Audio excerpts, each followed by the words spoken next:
I just feel like he'd be most useful as a dog, because I don't want to throw an arm at things. Fair. But you want to throw a dog at things? Okay, he can at least throw himself at things. Oh, okay. I thought you meant that you felt more comfortable. But the thing is, if he's an arm, he can throw other things at things. This is true. This is true. But how will he move? Okay. He's got his little. Right now, he has his little stubby legs. That's what he was saying. Okay, so wait. I also had a question. So Yeah. say that we do the transition of Junior becoming dog, right? Okay. Yeah. Does Junior remain walking on its little legs where it was severed, or is it going to start walking like the Thing from the Addams Family? I had like a theory of like the fingers, like just like slowly becoming the legs. So like Thing from the Addams Family. Okay, just checking. If that's what you would prefer, I had my own idea, but we can get there.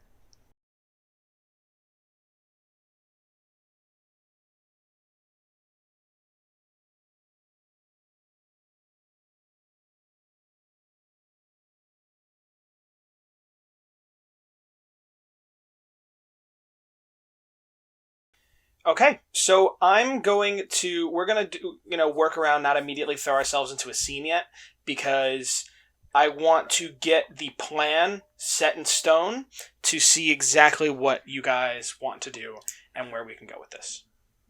Okay. So, as of right now, I gave you guys two options to either, work with Luna and use their leverage to get yourselves inside of Area 51. I keep getting them confused. To get inside of the nuclear testing site so that you can get access to wherever the mother is in there. Or you can explore the tunnels underneath Flats, where it seems like a lot of these creatures are coming from. And your biggest lead so far on that is that Deputy Dennis Denham Freeman believes that a case from a while back affected not only the criminal that they were after, but also the sheriff as well. So he sent over that criminal, information, the police report. I actually made it into a document that I'm going to send to you guys right now. Oh. That actually kind of explains what had happened during that investigation. And you know what? Actually, hold on a second. I'm gonna make it more fun. I'm gonna send it directly to Kelsey, because that's who it's being sent to.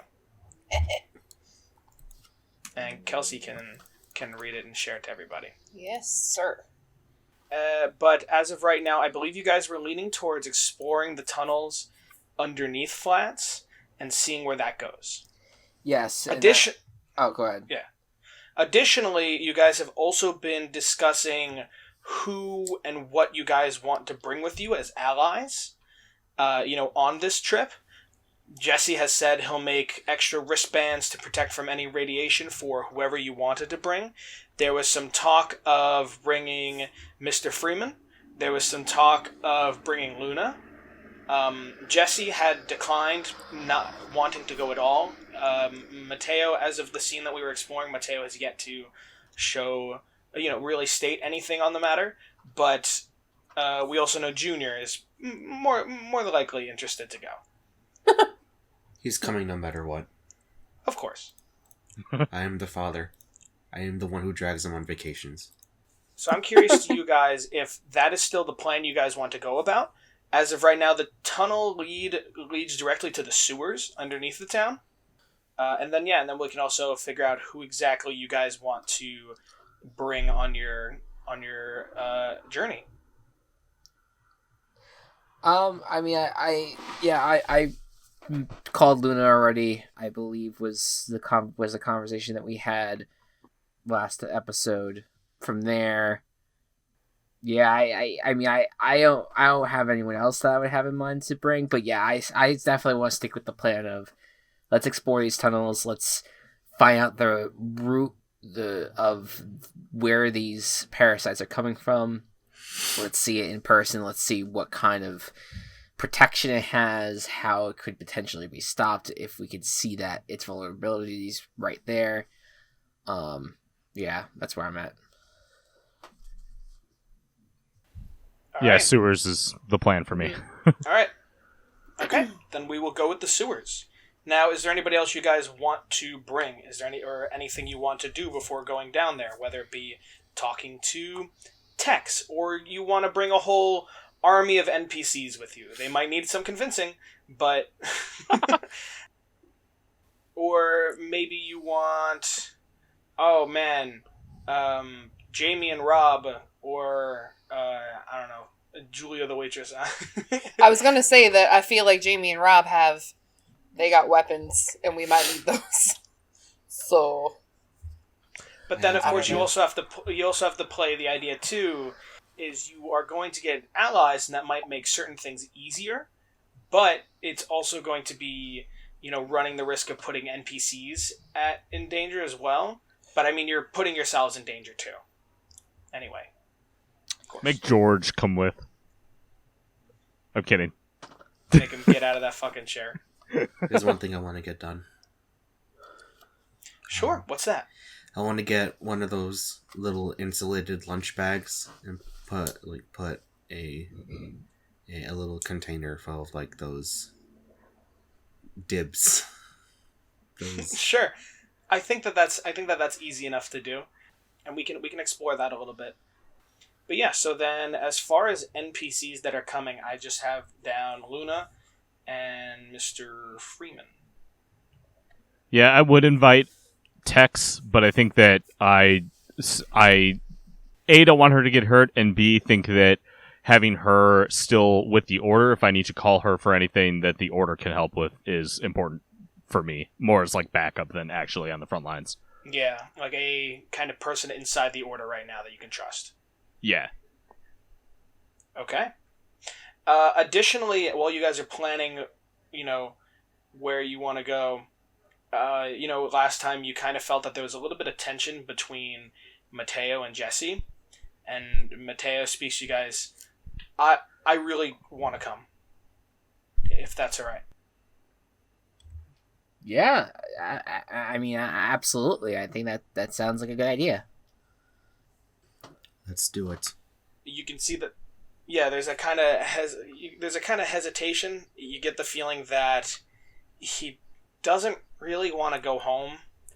You don't really know what the situation is there, but there seems to be this kind of disagreement between Jesse and Mateo, where Mateo wants to help and do more, and Jesse is kind of too scared to get really involved. I'm down to have him be a part of the party for the time being. Sure. Yeah, I think more hands the better. You kind of have a stake in this, so makes sense. What's the seating arrangement in the car now? With Mateo, all God. 10 NPCs squeezed into this car. No. As you guys are leaving Jesse's, do you guys is Mateo sitting in the middle? Who's sitting in the middle? He's sitting on the roof of the car. I will say that who would be this, like, between Cliff, William, and Mateo, who would probably be, like, usually the smaller person goes in the middle, right? Junior sits in the middle. Chris is citing every single family vacation we've ever been on where he was forced to cram in the middle. Yeah, basically. Either way, I feel like as you're driving, Junior definitely like leans over and then like pushes the window down with one of his fingers, and then like in a very kind of cute but like kind of seeing the world for the first time way, like sticks his little eye stalks out the window to just like look out a little bit and like take in the wind. Like a dog. Yeah, like a dog. and while, we're starting to see the beginning changes for Junior, and my plan is that Junior, the hands are going to start to kind of come together and form the face and snout of a dog, and he'll create his own little nubs for feet and a tail. Or if you'd rather, the fingers kind of move downward and almost start to become the limbs themselves. What would you like?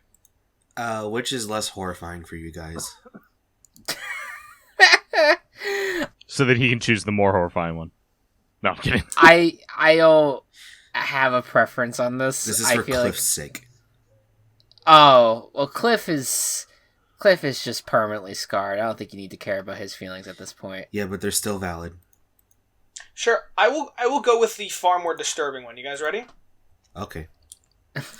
Sure. So you make it into town to get the insulated, box and the dibs that Gabe would like, and as you are, driving through town, Junior is looking out the window and sees just somebody walking their dog, and Junior is just looking at the dog.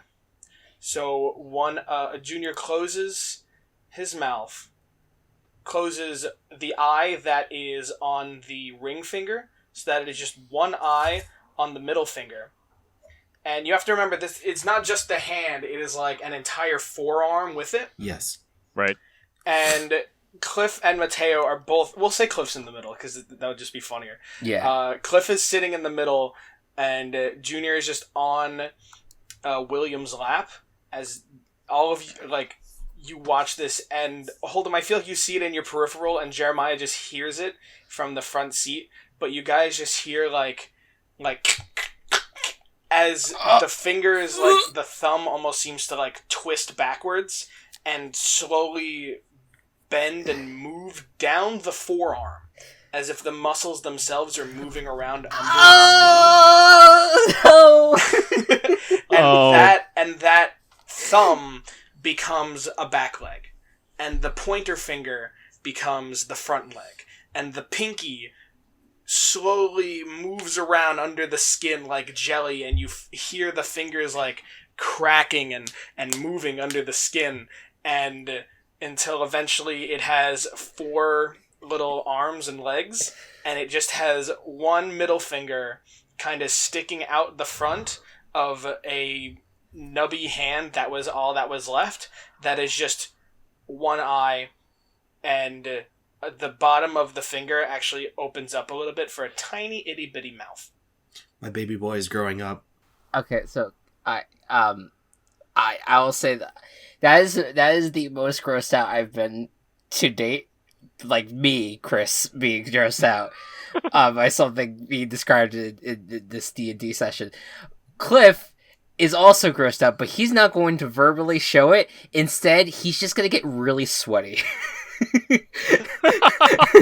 He's slightly panicking about what's happening next to him. Whenever anything like this happens, you just hear the absolute pure joy in Walsh's voice about how much he just loves body horror and how much he loves delivering things like this. It is so evident, and he's just so much power just fills the air. It is too much power. It is too much power that he has over having. No.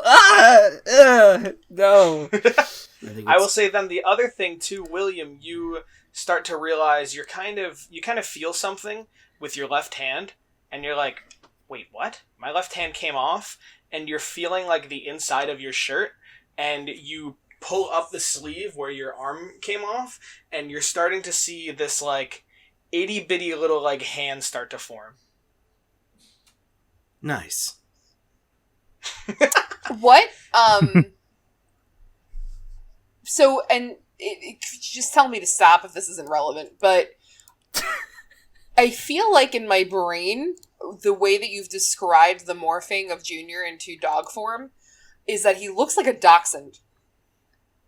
Oh, not yet. He just looks like a really messed up hand. Oh, okay. He's so totally not yet. No other dog characteristics. Just a broken hand.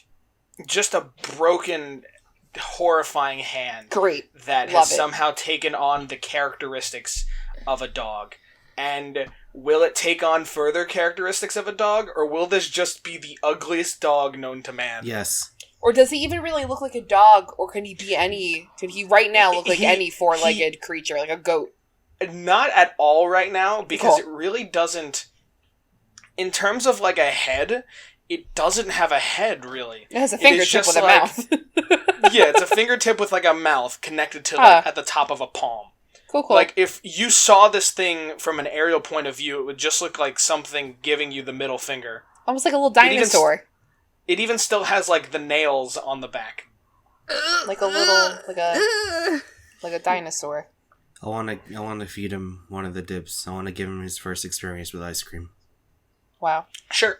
Make your way into the... We'll say it's the same convenience store as last time, and you do see Skylar again behind the counter. And I want you to roll plus weird. Wait, well, who was Skylar again in this? Skylar is a teenager that looks like Skylar and works every single place, like has worked almost like everywhere that you guys have entered. Oh, okay. She Cool. is default cashier at every single store shop that we were at. 9. Okay. I will say with this, the fact that you have like lost so much with your hand, it is making you incredibly hungry. Like, you feel like you need something in your your stomach is growling and you need something in your system to help regrow whatever you're growing, but you don't have that almost like oopsie moment where you ate the lid of the gallon of water. You kind of have it under control, but you are like, your mouth is watering looking at a lot of the snacks and things. And you even see, like, I don't know do you leave Junior in the car or do you take him like in your bag? I'm gonna leave him in the car with everyone else. Just God, so amazing. they can watch Okay. him. Sure. I think Skylar is gonna... So what do you bring to the counter? You are feeling incredibly hungry as well. I'm gonna bring a couple containers of dibs. I'm probably gonna bring another jug of water. Another jug of water. And that's all I really had in mind for now. Okay. I think looking at a lot of things, you can't help yourself a little bit here, and you start to grab like some granola bars, some chips, like, oh, that'd be okay. Hold on. Like when you go grocery shopping and you're really hungry, you start to get like more than you necessarily need. Okay, grab pickle chips. Pickle chips. Yeah. All of that, and you just put it on the counter, and Skylar starts to bring you up. And kind of seems to remember the strange interaction from like a day or two ago. And then kind of cuts herself off and is like, Are you okay? What happened to your arm? Oh, Jesus. Fuck, what do I tell her? What do I tell her? Oh yeah. I feel like you're on your own here. Thanks. We're all in the car, man. We don't know what's going on. I'm asking Yeah. you guys, though. Wow. Just tell her the truth, man. Oh wow, imagine. Tell Does her she the know truth. about Maybe she'll everything think- else? No, but maybe she'll think you're kidding. Just tell her point blank exactly what happened, and she'll probably just be like, "Okay, whatever, bro," and like, don't like just My arm turned into a dog.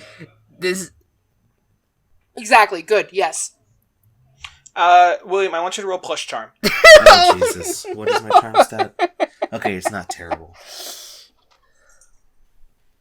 That's 8. 8? Alright, 7 to 9. Okay. I think they're like... It's not immediately like, okay, whatever, bro. They're like, what? Okay. Here's your total. Okay. And then, you kind of make it out without any further questions. You've definitely kind of piqued their interest, but they're not going to, like, further press you on it. And you also get your little freezer container, too. And you make your way out. Cliff, because you are sitting in the middle, I want you to roll to...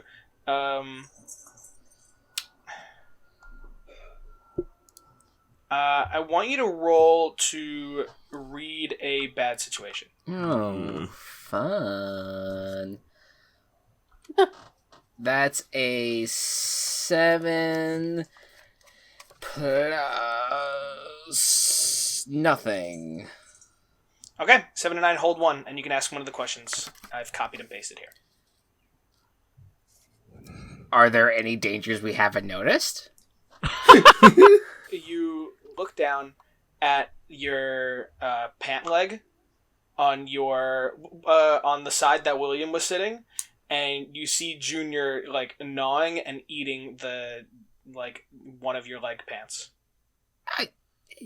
Hey, buddy, can you not do this, buddy? Hey, is William at all nearby?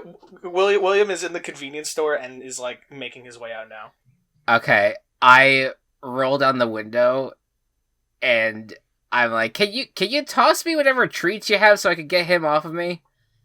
Your pants are delicious. Did we know that this dude spoke before? Yeah. Yeah. It's before. Okay. Okay, I forgot. He asked, "What is my purpose?" Yes, I forgot. I forgot about that. Okay.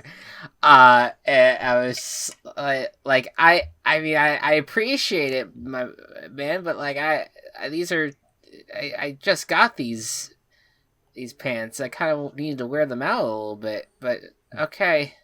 He Sure. he looks you dead in the eye, and like he stops, looks you dead in the eye, and you just like he just stares at you for a moment, and then goes back to eating your pants.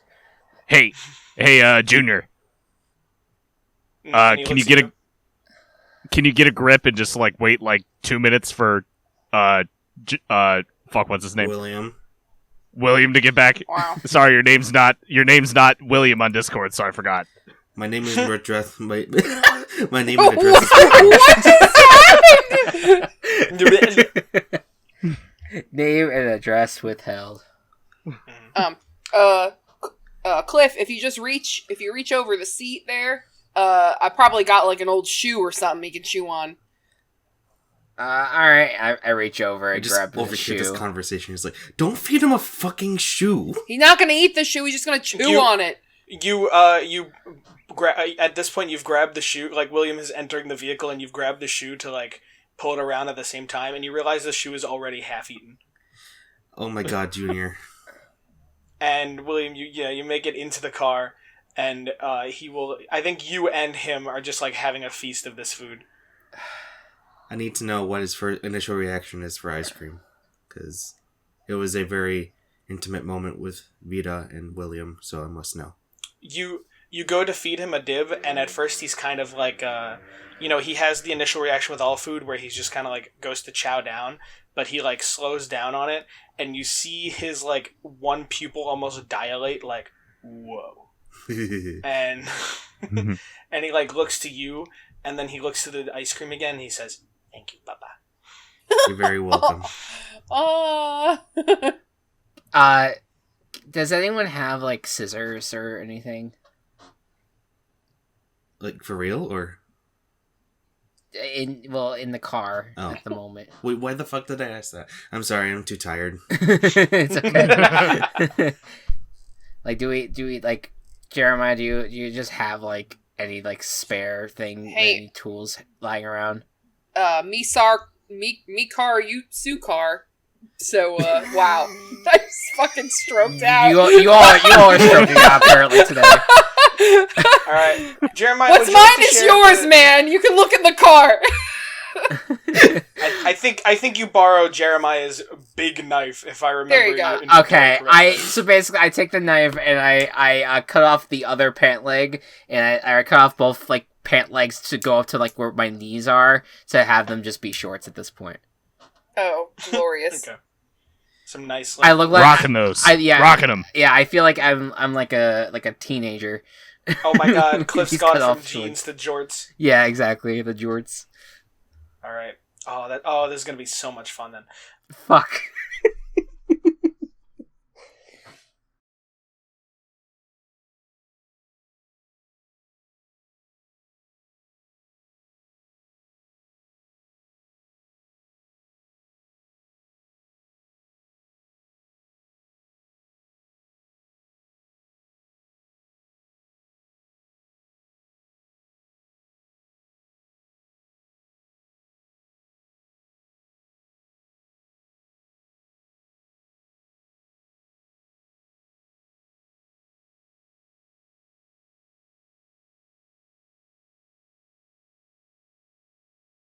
Hey folks, this is Kelsey, and you're listening to the Table Party Podcast.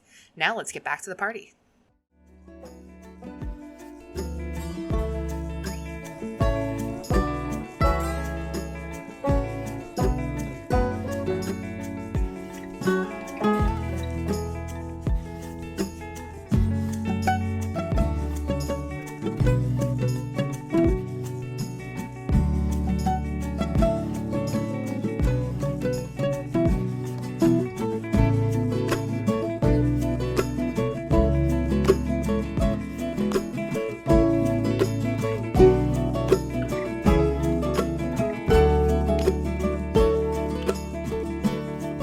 Okay, Jeremiah, would you like to share with the group the what information? Yeah, quick question though. So Mr. Freedom? we just stopped at the convenience store. We're on our way to our like Luna and Freeman meeting us, as opposed to us like picking them up. Or I do believe you've set it up. You've talked to Luna, and Cliff said Luna, will meet you there. I'll give you the address, and Freeman can do the same. He seems to have already been out. And you get the text from Freeman, here is the police report. I was also really suspicious, so I also attached another report from 2 weeks prior. And these are pictures of the report. And these are the parts that you were able to read off of it. all right. So it appears that we need to go to the corner of Kramer Drive and 42nd Street, as that appears to be where the manhole is for us to get into the sewer system.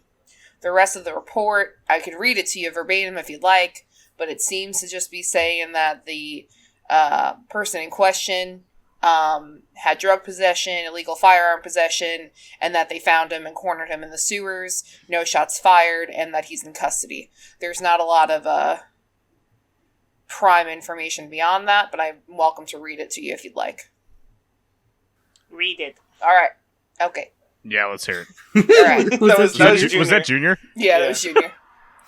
I don't know if this You seems choose on another this div. might be sensitive for a young child, but I'll read it in front of Junior if that's fine.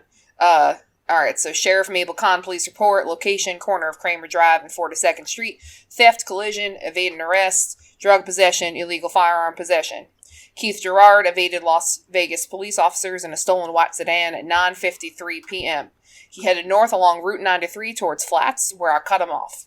This led Mr. Gerard to exit the highway and enter the downtown neighborhood, colliding with a pole on the corner of Kramer Drive and 42nd Street. Keith Gerard left the vehicle behind and opened the nearby manhole cover into the sewer system beneath Flats. I followed suit. Time check, 10:14. I entered the sewers and followed on foot. Mr. Gerard was caught. 22 grams of heroin, 5 grams of fentanyl, 1 loaded firearm, no shots fired, currently in custody, signed by Mabel Kahn. Interestingly, her signature from the previous report is much different. Like the style of her handwriting looks to have drastically changed in 2 weeks. The previous signature is more script, what I would have expected, and the subsequent signature from that report, the most recent report, is very almost formulaic and automated, very, very almost like it was typed by a computer, very straight. And now I'll let you guys see it. Jeremiah, roll a plus. Roll investigate a mystery for me. That's plus sharp. Oops. Be great if I knew how to work a goddamn keyboard. 1 second. You said plus sharp? Yeah. Sound like I said Plus sharp. Yeah. Okie dokie. That is an 8. An 8. All right. Hold 1.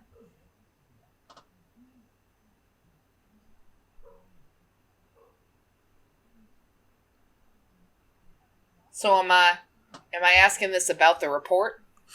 About the report, or about kind of what happened. Maybe if you ask a certain question, maybe I'll have Freeman text something else. All right. I'd like to consult my brethren. I feel like appropriate questions would be what happened here, and what is being concealed here. I feel like the other questions are not necessarily appropriate, but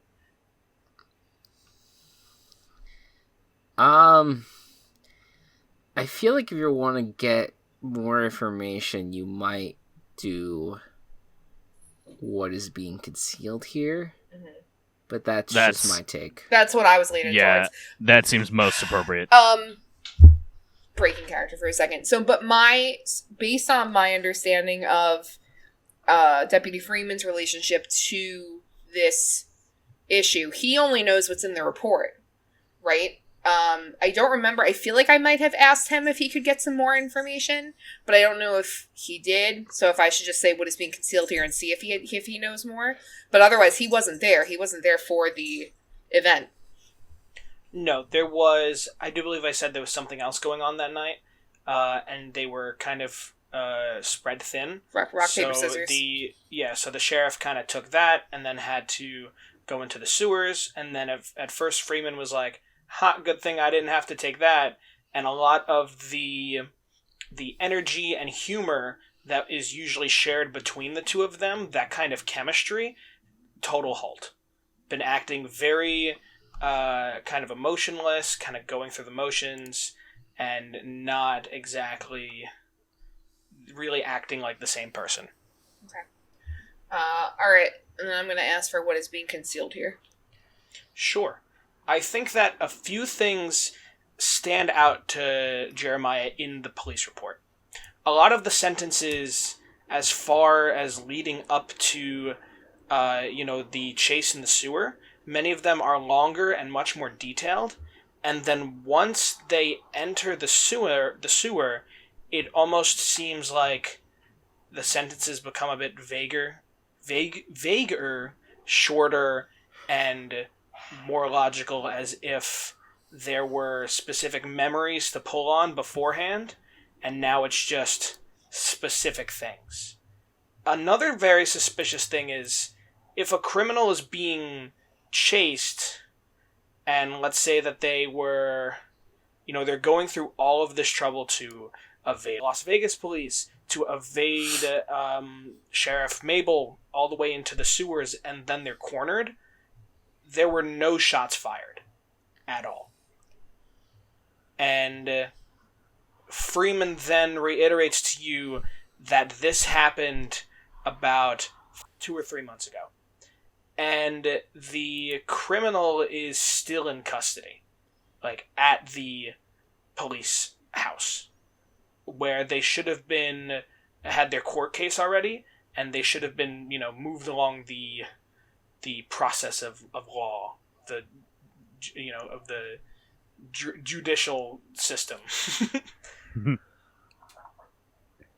All right, so is everyone else kind of on the same page of what we think is going on? So that was the answer to what is being concealed here? Yeah.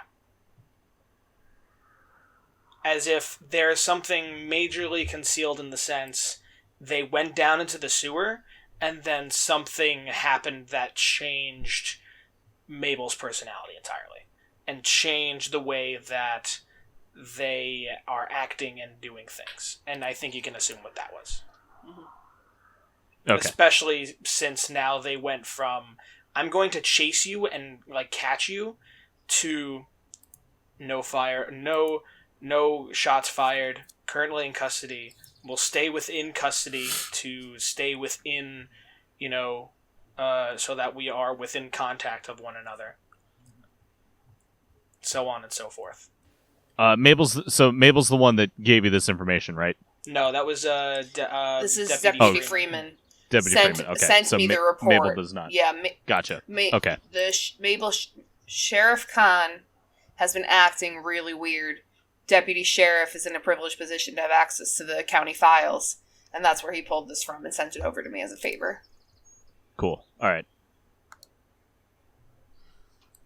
And he'll be joining us. Yeah, and I'll say with that, Cliff, you probably text Luna the corner. Mm-hmm. Sure. and a little bit like, corner of Kramer Drive and 42nd Street. We're going to be going down into the sewer. Yeah, and I would also say, bring some backup. Okay. Just in case. Can I, at the risk of just exposing that I'm having trouble paying attention to everything, I know generally the relationship to Luna, but I need a very brief, abridged refresher as to who Luna belongs to. Luna, longtime customer, I guess, golf friend of Cliff, who has never really talked too much about their job, but you've gotten the sense that they have like a very shush, secrety kind of government job, and they, when everything happened with the Greyhound, that is somebody who Cliff reached out to, revealed that they worked for Area 51, and has, helped a lot with the Greyhound and, getting the government involved and taking care of that, and has now reached out to Cliff more recently about a lot of their concerns and worries about the government and how they're handling things. Yeah, that's fine. I couldn't remember if we knew explicitly who Luna was involved in or if it was more vague. I wasn't sure if I had forgotten something. Yeah, it seems they've become a little bit more disappointed, and I think there's a better word that I'm trying to think of, but very frustrated with the way that the government has been handling things. Disillusioned. Disillusioned is what you're looking for. Yeah, disillusioned. Yeah, disillusioned with the way that they've been handling things, and wants to work with you guys to handle it much better. Cool. Okay, cool. That pretty much aligns with what I remembered. I just wanted to make sure that I didn't sleep through a chapter or something. No, you were all good. It's like, Luna's a Food Network star, and I'm like, oh fuck, when did we learn that? Luna Ray. Is that supposed to be like Rachel Ray? Yeah. Okay, Chris. All right. So with that, I will say that, you guys, unless there's anything else, you guys make it to the corner. So, God, it's been 87 years. It takes a little bit to get there, but you make it there no problem. And you kind of can immediately, it's midday, and you're able to see actually where the collision happened.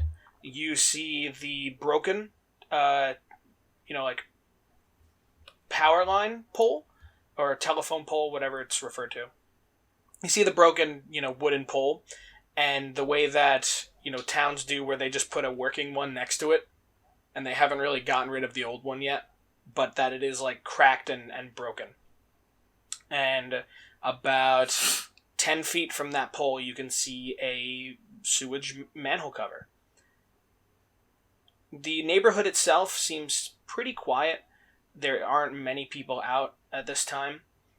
There's not really too much to do in this part of town.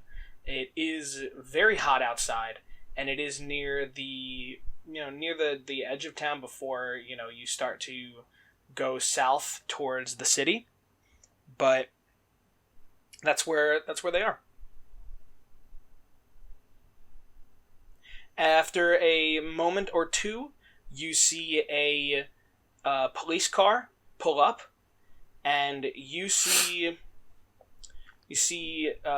Deputy Freeman step out of the vehicle, and he seems to be in a nervous sweat. He is somehow, drenched his, you could see almost like sweat stains in his denim jacket, and as he steps out of the vehicle, you can even hear like the air conditioner was blasting in there. He takes the jacket off and just kind of like breathes some fresh air for a moment. Deputy, did you ever consider that maybe denim was not the right fabric for the desert? No, I can usually handle denim, but I think we're on the right track. What's wrong? What happened? I was taking the pictures of the files, and as I was doing so, the sheriff came in and started asking a lot of questions, and I went out and ran out the building, and as I was running out, she started to change form, and I thought she was gonna get me. What does she look like? She looked like her face like opened up, and like her arms extended, and it felt like one of those things, the things that we fought in the sewer, and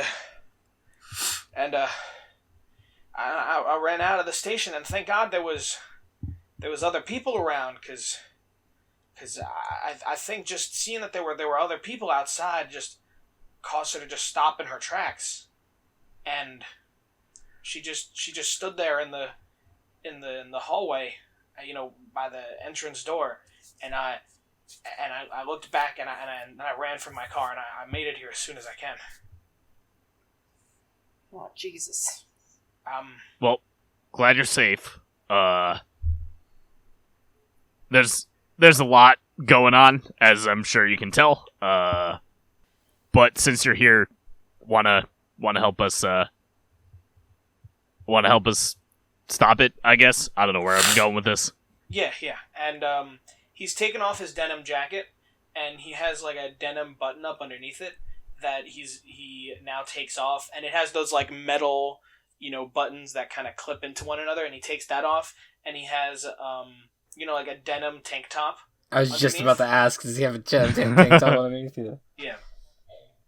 And he's like, yeah, I think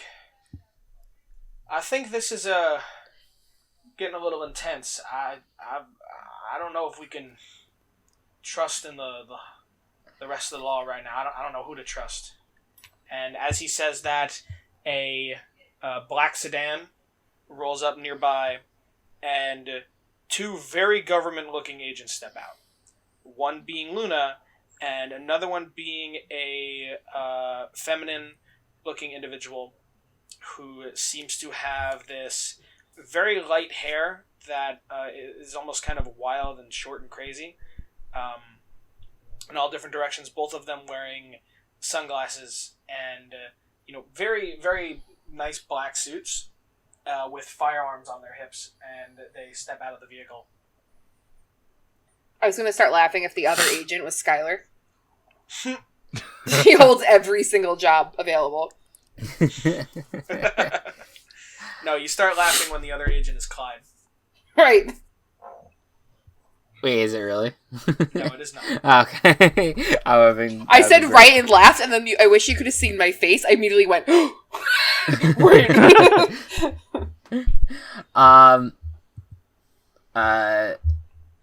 Luna, it's really nice to see you. And who's your partner here? My name is Solus. I'm sorry, say that one more time. Solus. Solis. Solus. Okay. I'm Nice to meet you. Hi. Luna's kind of filled me in, and Luna steps in. Yes, I already filled her in, and I trust her with my life.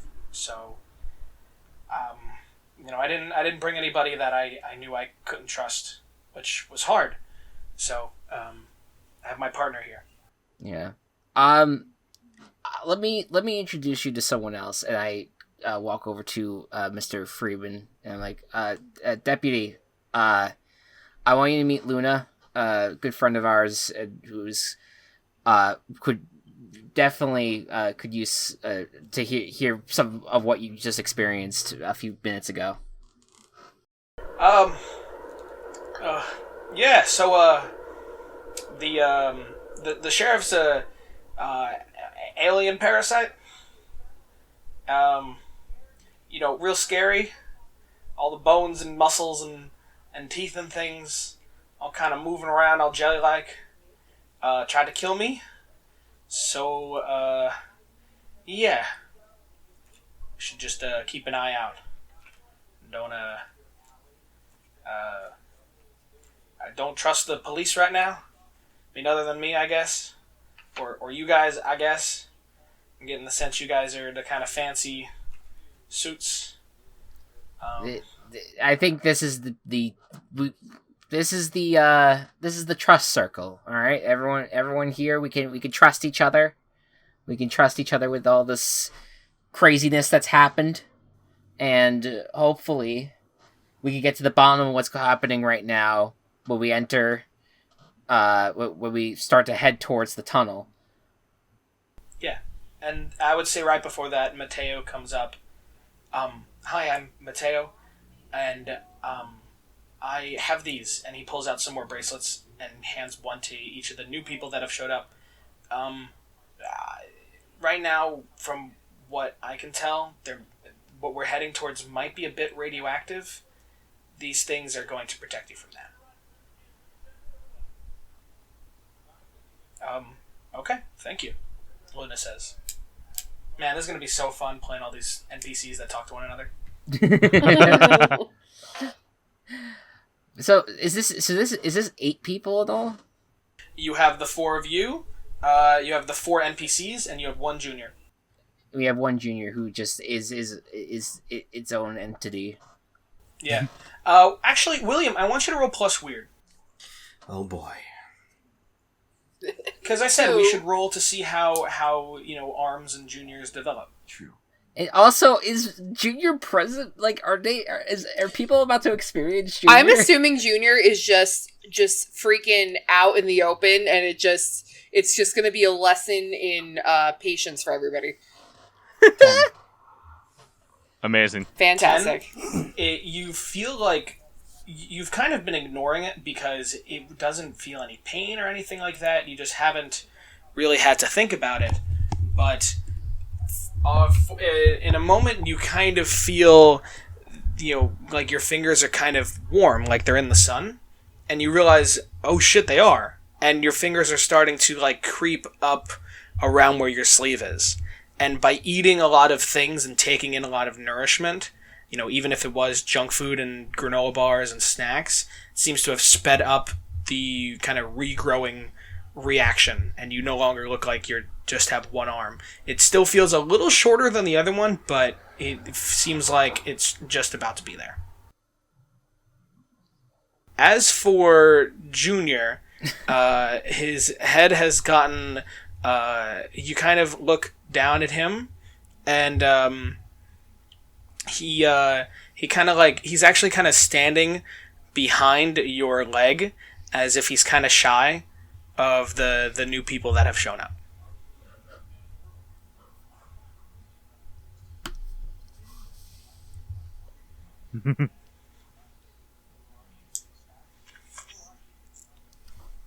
Oh my god, this is a disaster in the making.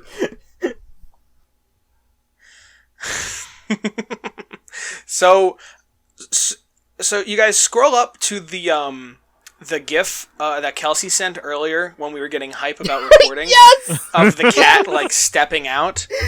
And I will describe this. It is just like a cat standing on its hind legs with its front legs just stiff down, and the head is kind of hunched over, looking over. And Junior just steps around like that, standing up. But remember now, this is an arm, and the 2 legs are fingers, and all of the limbs are fingers, and the head is just like one eyeball that kind of looks around. And Dennis, no! I think Mr. Freeman faints.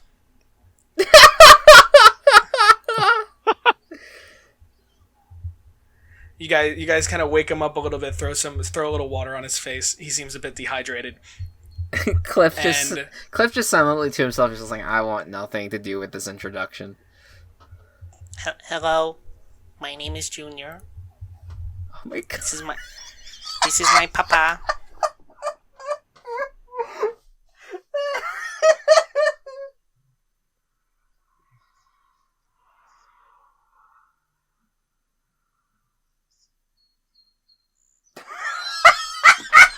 Luna, the 2 government agents are very taken aback, and Luna's like, your son.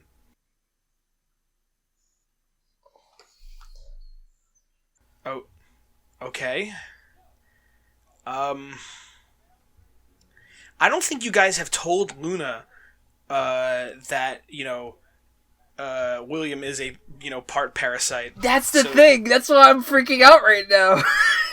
They're both that's a very key thing. Both of them are holding their firearms very hesitantly.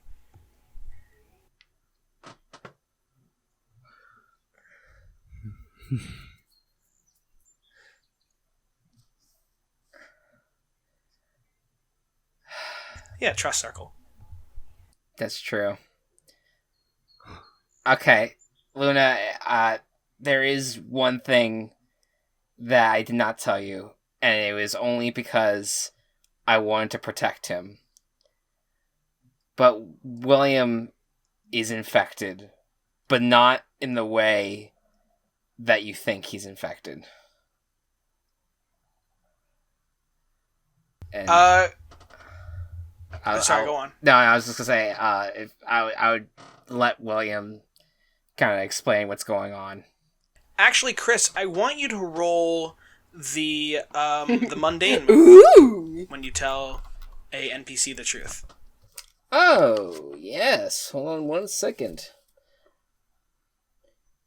You tell a normal person the truth. So this is called Trust Me.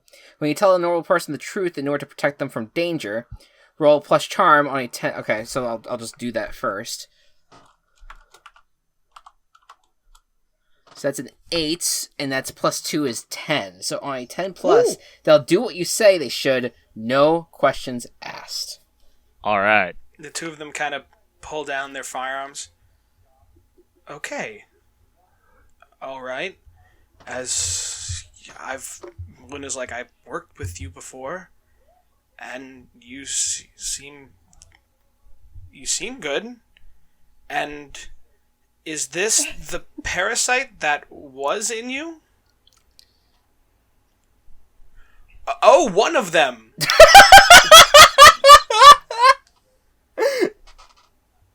And you got how many? Solus kind of steps in. How many more do you have in there? Just 2. Or yes, it's 2 in all. 1 inside him. Yes. Oh, okay. So 1 on the inside, and then 1 on the outside, and that's you. And Junior's like, and then kind of sheepishly is like looks down like, oh, I'm standing. I shouldn't be standing, and then goes down on all 4s. That's exactly what I pictured. You know what Junior looks like a weird stretched out thumb person from the Spy Kids movies. No. But with an eye. No, you don't know what. Do you Is not it know what the Walsh is referring to? people? Oh, But, okay. more long. No. It's a good reference. I do. Probably for the best. Vaguely though. I don't have an exact. I remember them, but it's been a while since I saw that movie. So the parasite in him is called. This is Clef speaking to Luna. The parasite in him is called Vita, and I think at this point Freeman has kind of awakened too, and is kind of hearing what you're saying. Okay.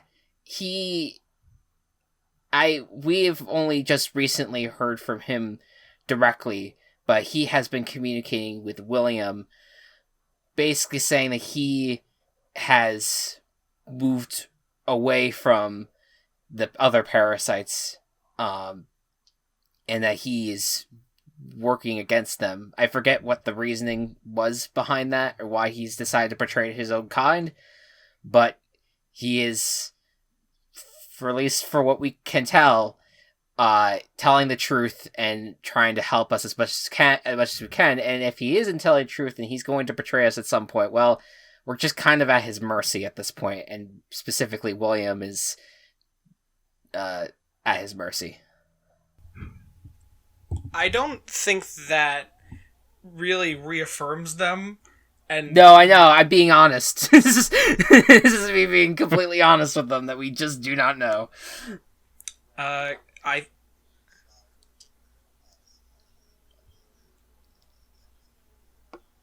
Okay. Papa, can I speak? This is the story about how my two fathers met. So, my one dad is William, and my other dad was a parasite.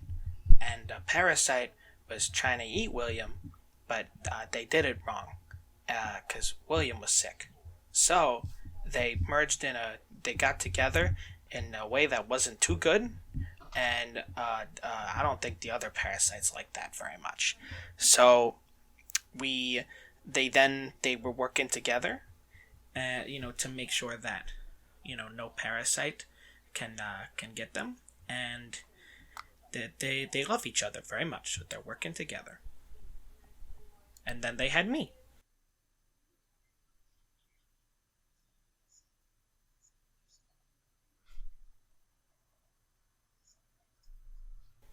I was a parasite, and I took over this bald guy, and then Dad ate the bald guy, and if you ever had a dream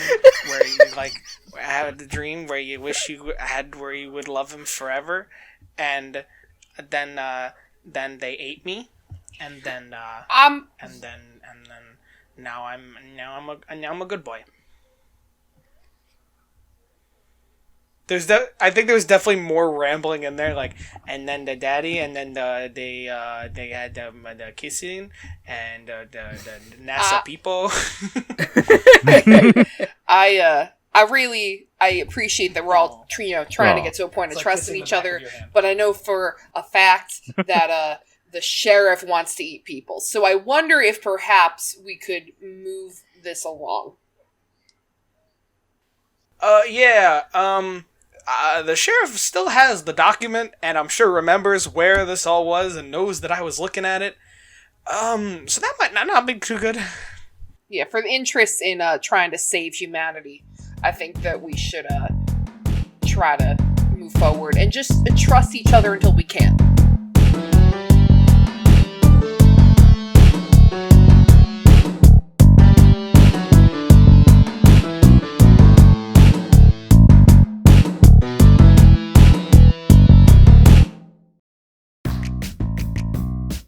Table Party's been brought to you by Team Chaos Productions. Find us on Twitter at The Table Party and at Team Chaos Pods, or on Instagram at Team Chaos Productions. See you again soon. You guys ready to clap? Yep. Alright, let's clap at 50. Oh, God, it's a whole 10 seconds. Whole 10 seconds. Oh, my God. This is a nightmare. Okay.